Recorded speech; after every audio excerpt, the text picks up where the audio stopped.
Praise the Lord. இன்றைய ஜீவப்பம் 1 கொரிந்தியர் 1ஆம் அதிகாரம் 11ஆம் வசனம் முதல் 17ஆம் வசனம் வரை. ஏனெனில் என் சகோதரரே, உங்களுக்குள்ளே வாக்குவாதங்கள் உண்டென்று குலோவேயாளின் வீட்டாரால் உங்களை குறித்து எனக்கு அறிவிக்கப்பட்டது. உங்களில் சிலர் நான் பவுலை சேர்ந்தவன் என்றும், நான் அப்போலோவை சேர்ந்தவன் என்றும், நான் கேபாவை சேர்ந்தவன் என்றும், நான் கிறிஸ்துவை சேர்ந்தவன் என்றும் சொல்லுகிறபடியால் நான் இப்படி சொல்லுகிறேன். கிறிஸ்து பிரிந்திருக்கிறாரா? பவுலா உங்களுக்காக சிலுவையில் அறையப்பட்டான்? பவுலின் நாமத்தினாலேயா ஞானஸ்நானம் பெற்றீர்கள்? என் நாமத்தினாலே ஞானஸ்நானம் கொடுத்தேன் என்று ஒருவனும் சொல்லாதபடிக்கு நான் கிறிஸ்புவுக்கும் காயுவுக்குமே அன்றி உங்களில் வேறொருவனுக்கும் ஞானஸ்நானம் கொடுக்கவில்லை. இதற்காக தேவனை ஸ்தோத்தரிக்கிறேன். ஸ்தேவானுடைய வீட்டாருக்கும் நான் ஞானஸ்நானம் கொடுத்ததுண்டு. இதுவும் அல்லாமல் இன்னும் யாருக்காவது நான் ஞானஸ்நானம் கொடுத்தேனோ இல்லையோ அறியேன். ஞானஸ்நானத்தை கொடுக்கும்படி கிறிஸ்து என்னை அனுப்பவில்லை, சுவிசேஷத்தை பிரசங்கிக்கவே அனுப்பினார். கிறிஸ்துவின் சிலுவை வீணாய் போகாதபடிக்கு சாதுரிய ஞானம் இல்லாமல் பிரசங்கிக்கவே அனுப்பினார். ஆமென், அல்லேலூயா.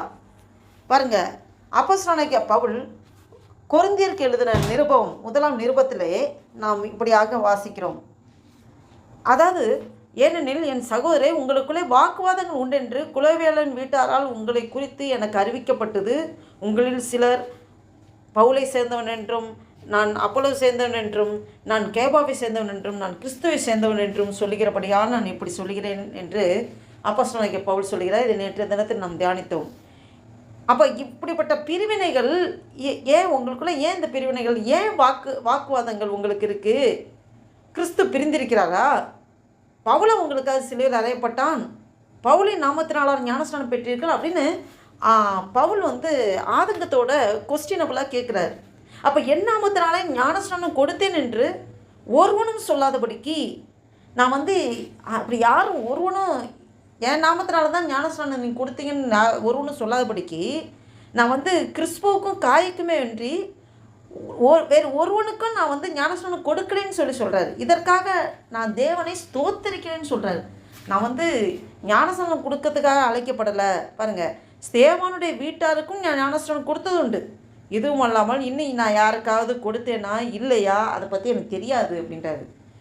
ஆனால் ஒன்று சொல்கிறாரு, ஞானஸ்நானத்தை கொடுக்கும்படி கிறிஸ்து என்னை அனுப்பவில்லை. நீ எல்லாருக்கும் ஞானஸ்நானம் கொடு அப்படின்னு சொல்லி ஆண்டவர் என்னை அனுப்பலை, சுவிசேஷத்தை பிரசங்கிக்கவே அனுப்பினார். கிறிஸ்துவின் சிலுவை வீணாய் போகாதபடிக்கு சாதுரிய ஞானம் இல்லாமல் பிரசங்கிக்கவே அனுப்பினார் அப்படின்றார். அல்லேலூயா. பாருங்கள், அந்த பவுல் சொல்கிறாரு, நான் ஞானஸ்நானம் மற்றவங்களுக்காக கொடுக்கணுங்கிறதுக்காக ஆண்டவர் என்னை அனுப்பலை. ஆண்டவர் பட்ட கஷ்டம், அந்த சிலுவையில் பட்ட பாடுகள், அவர் பட்ட தியாகம், மனுக்குள்ள எல்லாரும் ரட்சிக்கப்படணும்னு அந்த கல்வாரி சிலுவையில் வெற்றி சிறந்தார். அந்த சிலுவை பற்றிய உபதேசத்தை நான் எல்லாருக்கும் சொல்லணும், கொடுக்கணுங்கிறதுக்காக தான் நான் அனுப்பப்பட்டேன், என்னை அழைத்திருக்கிறார் ஆண்டவர்னு சொல்லி அப்போஸ்தலனாகிய பவுல் கிறிஸ்துவின் சிலுவை வீணாய் போகாதபடிக்கு சாதுரிய ஞானம் இல்லாமல் பிரசங்கிக்கவே அனுப்பினார். அது அவரோட ஞானம் கிடையாது, சாதுரியமாக அப்படியே ரொம்ப அவரோட ஞானத்தினால அப்படியே இல்லை, சாதுரிய ஞானம் இல்லாமல் யதார்த்தமாக ஆண்டவர் என்ன சிலுவையில் அவர் பட்ட பாடுகள் அதை நான் பிரசங்கிக்கிறதுக்காக தான், அதுக்காக தான் நான் அனுப்பப்பட்டிருக்கேன்னு சொல்கிறார். இதை கேட்டுக்கொண்டிருக்கிற அன்பு தேவ பிள்ளைகளே, உங்களோடும் என்னோடும் ஆவியானவர் சொல்லுகிற காரியம் என்னவென்றால், ஆண்டவர் இயேசு கிறிஸ்து சிலுவையில் பட்ட பாடுகள், சிலுவையில் அவர் சிந்தின கல்வாரி ரத்தம், அந்த ரத்தத்தில் தான் நமக்கு விடுதலை, மீட்பு, ரட்சிப்பு, பாவமன்னிப்பு, நித்திய ஜீவன் எல்லாமே. பாருங்கள், அந்த இரத்தத்தின் மூலமாக நமக்கு விடுதலை கிடைத்திருக்குது, ரட்சிப்புங்கிற அனுபவம் கிடைச்சிருக்கு. நாம் பெற்ற சந்தோஷத்தை அநேகருக்கு நாம் அந்த சந்தோஷத்தை பகிர வேண்டும். நாம் அந்த ஆண்டவர் இயேசு கிறிஸ்துவை சிலுவையில் வெற்றி சிறந்தாரே, அவர் மரித்து 3ஆம் நாள் உயிர் தெழுந்தாரே, மனுக்குள்ள எல்லாரும் ரட்சிக்கப்பட வேண்டும் என்று தன்னையே ஜீவபலியாக ஒப்பு கொடுத்தாரே, கடைசி சொட்டு ரத்தம் நமக்காக சிந்தினாரே, இதை அநேகருக்கு நாமும் எடுத்து சொல்ல வேண்டும். எப்படி அப்போஸ்தலனாகிய பவுல், நான் இதற்காக தான் அழைக்கப்பட்டேன், நான் ஆண்டவருடைய சுவிசேஷம் சிலுவை பற்றி சொல்வதற்காக தான் அழைக்கப்பட்டேன், இது அவருக்கு மட்டும் இல்லை, நம்ம ஒவ்வொருவருக்கும் அந்த கடமை பொறுப்பு கட்டாயம் இருக்கிறது. நாம் சிலுவை மூலமாக கிடைக்கிற ஆசீர்வாதம், சிலுவை மூலமாக கிடைக்கிற அந்த மேன்மை, சிலுவை மூலமாக கிடைக்கிற ரட்சிப்பு, சிலுவை மூலமாக கிடைக்கிற நித்திய ஜீவன், சிலுவை மூலமாக கிடைக்கிற பாவமன்னிப்பு, இதையெல்லாம் நாம் அநேகருக்கு நாம் சொல்ல வேண்டியது நம்மேல் விழுந்த கடமை. அல்லேலூயா. இதை கேட்டுக் கொடுக்குற அன்பு தேவைப்பிள்ளைகளே, நாம் இந்த ஒரு அர்ப்பணிப்போடு, ஆண்டவரே நான் எல்லாருக்கும் உங்களுடைய அன்பை எடுத்து சொல்லுவேன். ஆண்டவரே அப்பா, உங்களுடைய சிலுவையில் நீர் பட்ட பாடுகள், ஆண்டவரே இந்த காரியங்கள் எல்லாமே அப்பா எங்கள் மீது விழுந்த கடமையாக இருக்கிறதே. அப்போஸ்தலனாகிய பவுல் எப்படி பிரசங்கிக்கவே அழைக்கப்பட்டேன்னு சொல்லப்படி ஒவ்வொருவரையும் நோக்கி ஆண்டவரே நீங்கள் அழைக்கிறீங்கப்பா. நான் என்னை அர்ப்பணிக்கிற கர்த்தாவே, நான் இந்த உமக்காக நான் ஓடுவேன் ஆண்டவரே என்று சொல்லி அர்ப்பணிப்போடு ஆண்டவர் நோக்கி பார்த்து ஜெபம் செய்வோம். அன்பும் இரக்கம் நிறைந்த பரம தகப்பனே, நன்றியோடு துதிக்கிறோம் ஐயா, ஸ்தோத்தரிக்கிறோம் அப்பா. இந்த ஒரு புதிய நாளைக்கா நன்றி செலுத்துகிறோம் ஆண்டவரே. அப்பா ஸ்தோத்திர கர்த்தாவே, இந்த 2025 வருஷத்தின் ஆண்டவரே நவம்பர் மாதத்தின் 11ஆம் தேதியை காண கிருபை செய்த தேவனே, உமக்கு கொடான கூடி ஸ்தோத்திரம் ஐயா. நன்றி தகப்பனே, நன்றி தகப்பனே. ஆண்டவரே அப்போஸ்தலனாகிய பவுல் ஆண்டவரே அப்பா, நான் ஞானஸ்நானம் கொடுக்கறதுக்காக அழைக்கப்படலை, நான் ஆண்டவருடைய சிலுவை பற்றி சொல்வதற்காக தான் அழைக்கப்பட்டிருக்கிறேன் என்று சொல்லி அவர் தன்னுடைய அழைப்பை உறுதிப்படுத்தினார். ஆண்டவரே நாங்கள் ஆண்டவரே எங்களுக்கும் அந்த பொறுப்பை கொடுத்திருக்கிறேன், எங்களுக்கும் அந்த அழைப்பை நீங்கள் அழைக்கிறீங்க ஆண்டவரே.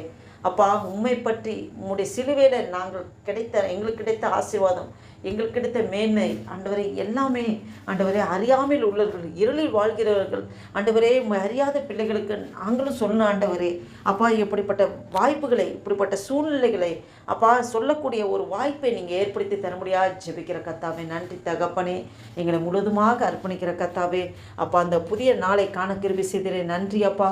காலைதோறும் உடைய கிருபைகள் புதிதாக இருக்கிறது என்று சொல்லிக்கிறேன். உடைய புதிய கிருபையினாலே எங்களை நிரப்பி வழிநடத்தி ஆசீர்வதிங்க ஆண்டவரே. எங்களே தாழ்த்தி ஒப்பு கொடுக்கிறோம், அர்ப்பணிக்கிறோம். உடைய நாமம் ஒன்றே மகிமைப்படட்டும். இந்த வீடியோவை கேட்டுக்கொண்டுக்க பார்த்து கொண்டுக்க ஒவ்வொரு நீங்கள் ஆசீர்வதிங்க அப்பா. ஆண்டவரே அப்பா ஸ்தோத்திர கர்த்தாவே, உமக்காகவே ஆண்டவரே, உமக்காக எந்த விதத்திலாவது நாங்கள் உம்முடைய ஊழியத்தை செய்யணும் ஆண்டவரே அப்பா. எங்கள் மீது விழுந்த கடமையாக இருக்கிறது ஆண்டவரே. அந்த உணர்வோடு ஆண்டவரே அப்பா அந்த புதிய நாளைகள் கடந்து வர கிருபை செய்கிறேன். நன்றி அப்பா. இந்த நாளை கைட்டு செய்கிற எல்லா வேலைகளும் ஆசீர்வதிங்க, பலப்படுத்துங்க அப்பா. குடும்பத்திலும் வேலை ஸ்தலத்திலும் அப்பா, சொந்த பந்தங்கள் உற்றா உறவுகள் மத்தியிலும் ஆண்டவரே சமாதான தேவன் தெய்வீக சமாதானத்தை தந்து நீங்கள் ஆசீர்வாதத்தை வழிநடத்த போறக்க நன்றி செலுத்திக்கிறோம். இந்த நாளைக்கு விரோதமாக, இந்த ஜெபத்திற்கு விரோதமாக, எங்கள் ஒவ்வொருக்கு விரோதமாக செயல்படுகிற எல்லா சத்துருவின் கிரிகளை நசனாக இயேசு கிறிஸ்துவின் வல்லமையுள்ள நாமத்தினாலே கட்டிந்து துரத்தி அப்புறப்படுத்துகிறேன். உடைய நாமம் ஒன்றே மகிமைப்பட்டும். ஆசீர்வதிங்க, பலப்படுத்துங்க. இயேசு கிறிஸ்துவின் நாமத்தினாலே ஜெபிக்கிறோம் ஜீவனுள்ள எங்கள் நல்ல பிதாவே. ஆமேன், ஆமேன்.